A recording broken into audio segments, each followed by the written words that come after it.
17 अथ गोपीरनुज्ञाप्य यशोदानन्दमेव च गोपानामन्त्रदासार्हो यास्यम् आरुहे रथम् तं निर्गतं समासाद्य नानोपायनपाणयः नन्दादयोनुरागेण रावोचनश्रुलोचनः मनसो वृत्तयो नः स्युः कृष्णपादाम्बुजाश्रयः वाचो विधायि निर्नाम्नाम् कायस्तत्प्रहणादिषु कर्मभिभ्राम्यमाणानाम् यत्र क्वापीश्वरेच्छया मङ्गलाचरितैर्दानैः प्रतिघ्नः कृष्ण ईश्वरे एवं सभाजितो गोपैः कृष्ण भक्त्या नराधिपः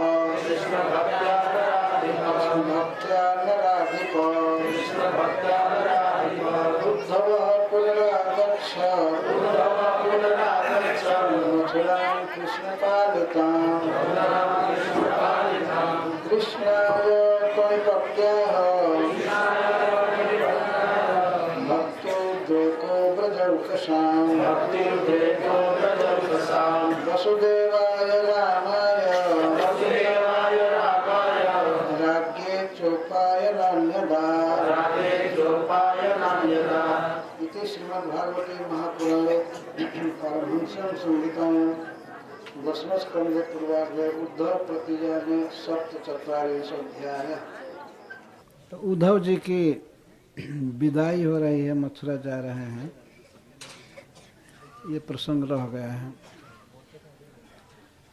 नमो विष्णुपादाय कृष्णप्रेष्ठाय भूतले श्रीमते भक्ति वेदांत स्वामी इति नामिने नमस्ते सारस्वतदेवे गौरवाणी प्रचारिणे निर्विशेष शून्यवादी पाश्चात्यदेशतारिणे जय श्री कृष्ण चैतन्य प्रभु नित्यानंद श्री अद्वैत गदाधर शिवासादि गौर भक्तवृंद हरे कृष्णा कृष्णा कृष्णा हरे हरे हरे राम राम राम हरे।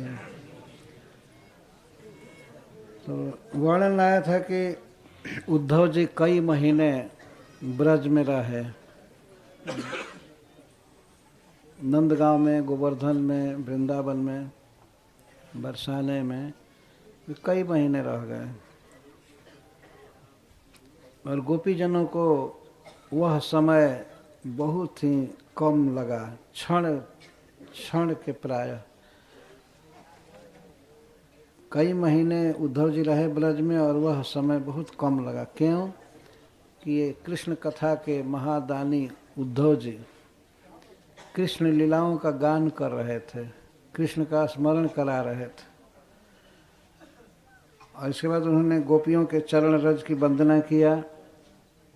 ब्रज में लता गुल में तृण बनने की कामना किया भगवान से और बारंबार गोपीजनों का गुण गाते हुए धूलि में लौटने लगे चरण रज में।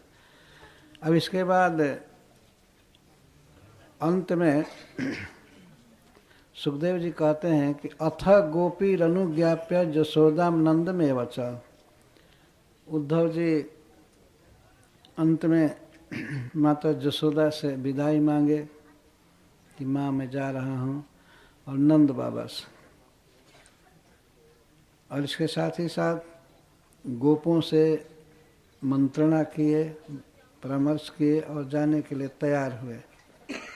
दासार हो जास्यन आरूढ़े रथम, मथुरा लौटने के लिए जिस रथ पर वे आए थे उसी से उस पर चढ़ गए, तैयार होने लगे, जाने लगे रथ पर।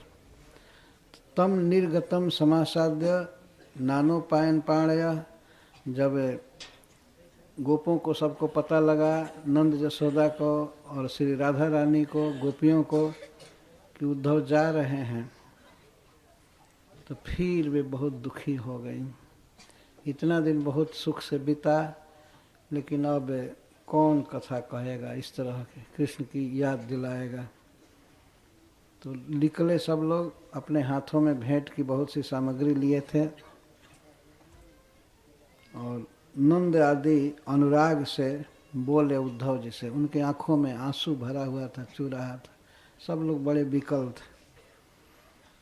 तो कौन कौन उद्धव जी को क्या दे रहा है, मुख्य रूप से वो यहाँ पर बांटा जा रहा है।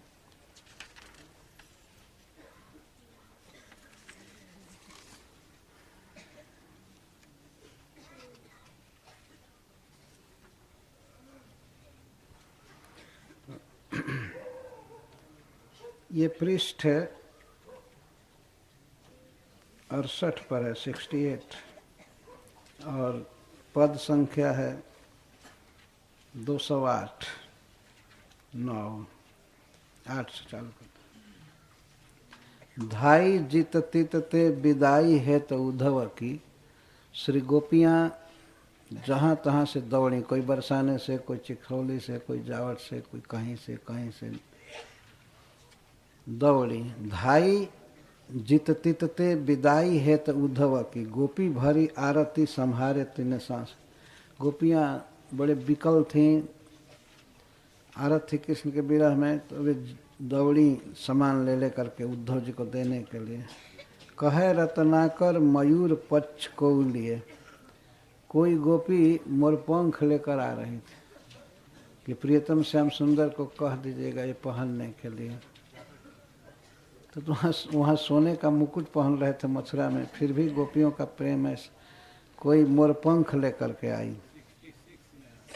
कहे रत्नाकर मयूर पक्ष को लिए, को गुंज अंजलि उमाहे प्रेम आसुरी, कोई गुंजा फल ला रही है। श्री कृष्ण वृंदावन में गुंजा फल की माला पहनते थे। एक फल होता है गुंजा, समान ऐसे कोई। श्री कृष्ण ब्रज में मोतियों की माला नहीं पहनते थे। ब्रज में मिलने वाले एक लता का, वृक्ष का फल, उसको गुंजा कहते, उसकी माला पहनते थे। वृंदावन में हमने देखा था गुंजा माला। तो रत्नाकर कभी कहते हैं कोई मयूर पृच्छ लिए आया, मयूर का पंख, कोई गुंज माला अंजलि में भर करके, गुंज का फल, प्रेम आंसुरी, और आँख में प्रेम का आंसू और अंजलि में गुंजा फल। भाव भरी को लिए रुचिर सजाव दही, और कोई बहुत सुंदर मीठा सजाव दही लेकर के आई।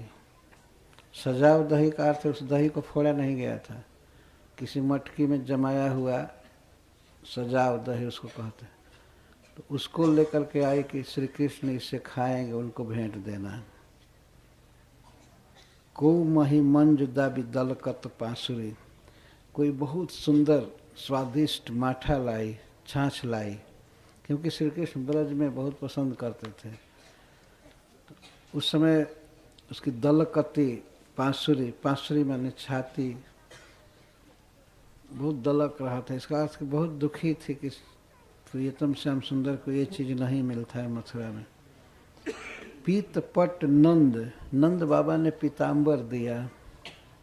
जसुमती नवनीत नयो, और जसुमती जसोदा जी ने नया अभी का काढ़ा हुआ माखन दिया, ताज़ा माखन। कीर्ति कुमारी सुरवारी दई बांसुरी, और कीर्ति कुमारी श्री राधा रानी स्वर वाली बांसुरी दी, जो बहुत अच्छा स्वर निकलता था जिस बांसुरी से, वो बांसुरी दिया। धाई जीतती ते विदाई है त उद्धव की धाई जीतती ते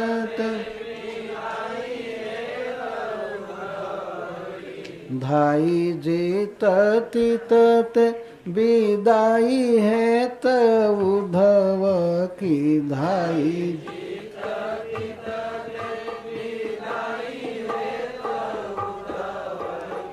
गोपी भरी आरती संहारती न सासुरी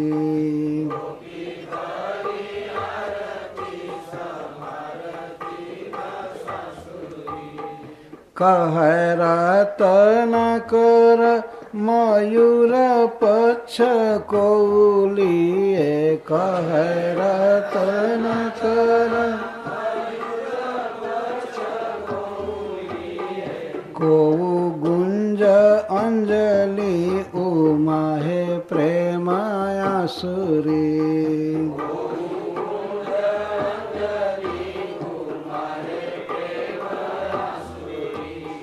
भाव भरी कौलिए रुचिर सजाव दही भाव भरी कौली को मही मंजुदा विदल कति पासुरे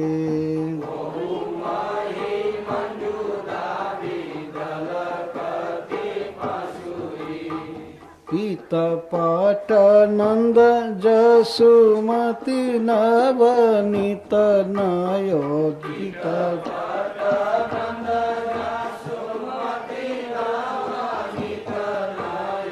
पीत पट नंद जसुमति नवनीत नयो पीत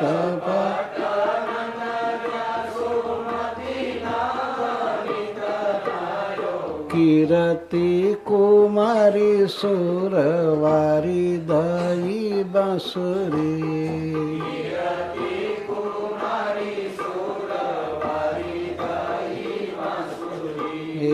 कीरति कुमारी सुरवारी दई बांसुरी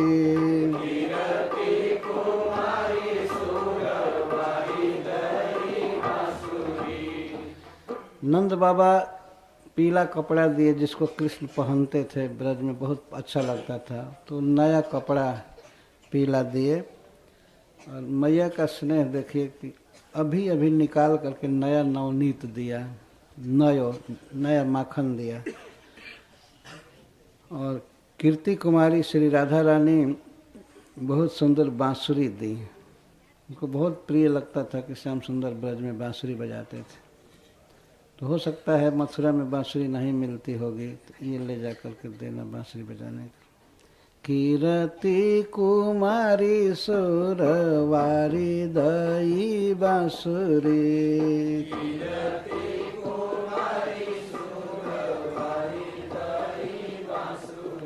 अब वहाँ पर भीड़ हो गई। नंद बाबा थे, जसोदा जी थी, ये सब विदा दे रहे थे। नंद बाबा बहुत सा रत्न रखे थे अपने घर में तो वो सब दे रहे थे कृष्ण को। उनकी भावना थी कि मैं हो सकता है न जीवित रहूं तो ये हमारा उत्तराधिकारी कौन है, हमारा बेटा ही उत्तराधिकारी होगा, तो ये सब दे देना, सोना हीरा चांदी रथ पर सब ला रहे थे। तो गोपियों की दशा का वर्णन रत्नाकर जी करते हैं। को जोरी हाथ 209 में है। को जोरी हाथ, कोई हाथ जोड़ी थी उद्धव जी को। को जोरी हाथ को नाई नम्रता सो माथ, कोई हाथ जोड़ी थी और कोई नम्रता से माथा झुकाई थी। भाषण की लाख लालसा सो नहीं जात। उद्धव जी से कुछ कहने के लिए लाखों लालसा भरी है कि ये कहूँ ये कहूँ, ये प्रियतम को संदेश देना, ये देना ये देना, लेकिन इतनी लालसाएं भरी हैं कि उद्धव जी के पास जा नहीं पाती। लालसासो नहीं जात। लालसा से बंधी हुई है। कह रतन कर चलत उठी उद्धव के, कह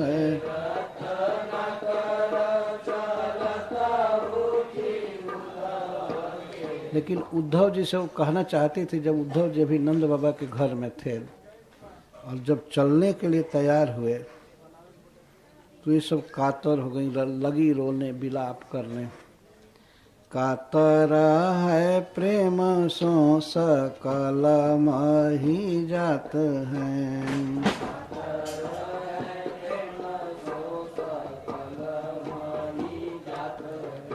प्रेम से विकल होकर के सब गिर करके पृथ्वी पर मूर्छित हो गई कुछ देर के लिए। जब ही उद्धव जी चलने के लिए तैयार हुए, फिर उठी।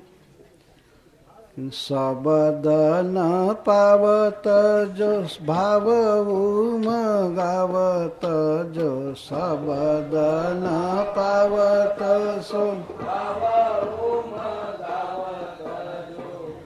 तो प्रियतम श्री कृष्ण के लिए वे पत्र लिखने लगी जल्दी जल्दी में, और उद्धव जी को रोक रही हैं कि अभी रुकिए अभी रुकिए अभी रुकिए, मैं लिख रही हूँ कुछ, पर लिख नहीं पाती है।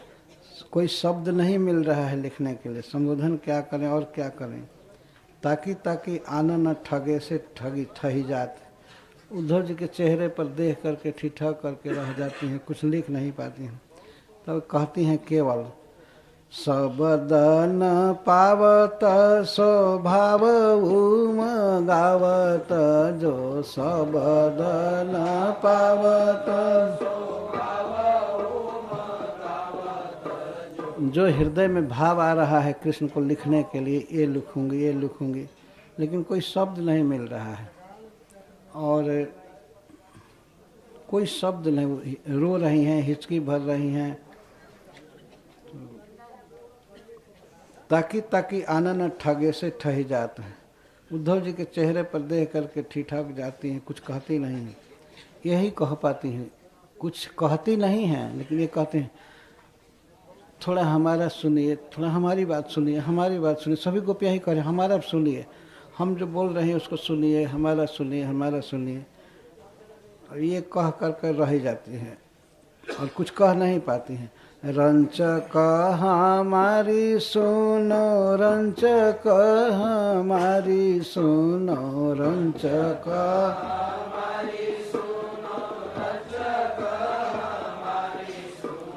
रंचक हमारी सुनो, कही रही जात हैं।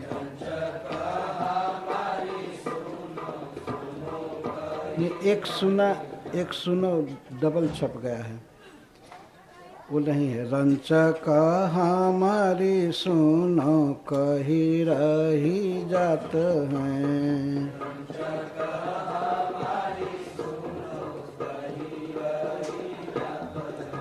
रंचक हमारी सुनो, हमारी थोड़ी सी सुनिए, हमारी थोड़ी सी सुनिए। उद्धव जी अवसर भी देते हैं, ठीक है आप बोलिए, पर कोई शब्द बोल नहीं पाती।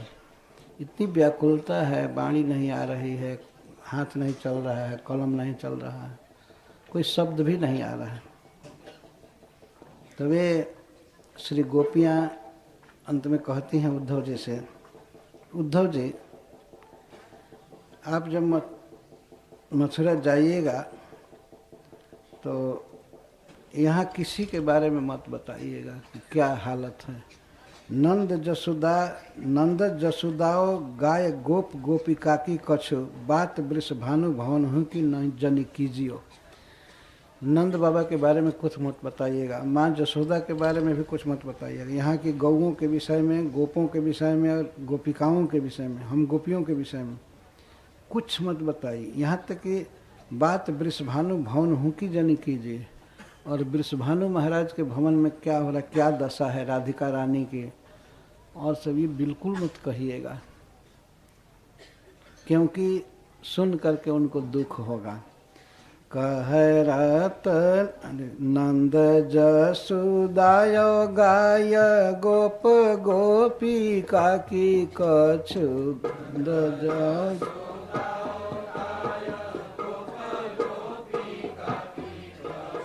बात वृष भानु भवन हूँ कि जानी कीजियो।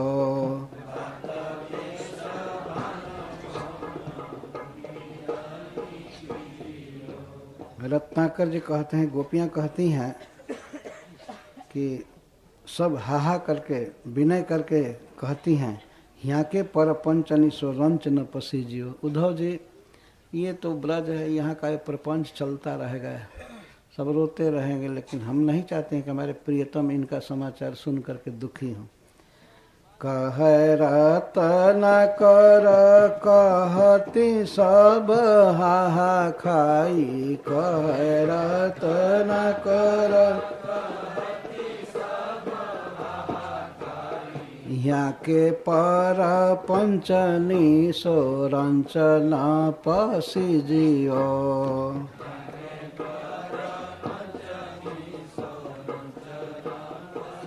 यहाँ की कोई चर्चा मत कीजिएगा, आप खुद यहाँ के प्रपंच से पसीजिए मत, पिघलिए मत। क्या होगा कहने पर कि आंसू भरी आई हैं उदास मुख हुई हैं हाय, आंसू भरी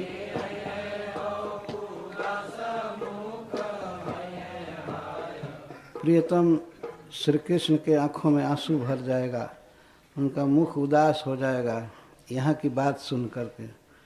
ब्रज, इसलिए ब्रज दुख त्रास की न ताते सांस लीजिए। ब्रज में जो भी हो रहा है दुख, राधा रानी को किसी को भी, यहाँ के बारे में सांस भी मत लीजिएगा, कुछ मत बताइएगा। आंसू भरी आई हैं और उदास मुख हुई हैं हाय, आंसू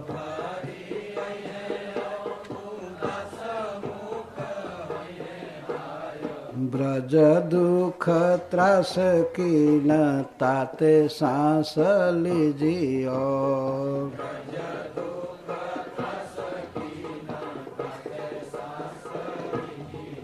यदि श्याम सुंदर पूछें कि कौन कौन मिली थी, तो आप केवल नाम और गांव बताइएगा।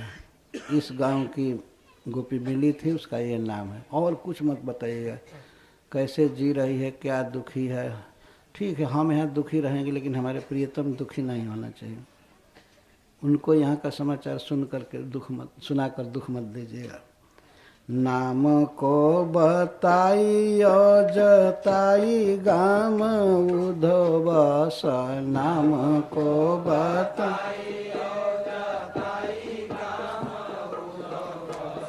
श्याम सो हमारी राम, राम कही दीजियो।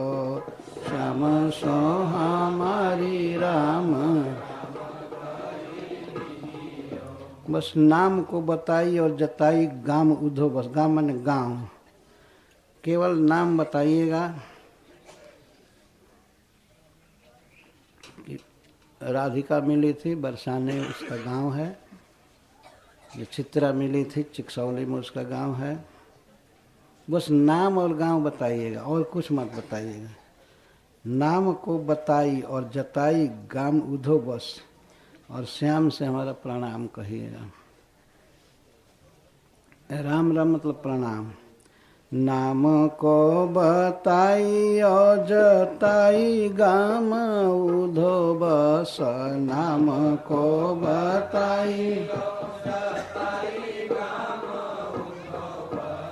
श्याम सो हमारी राम, राम कही दीजियो। श्याम सो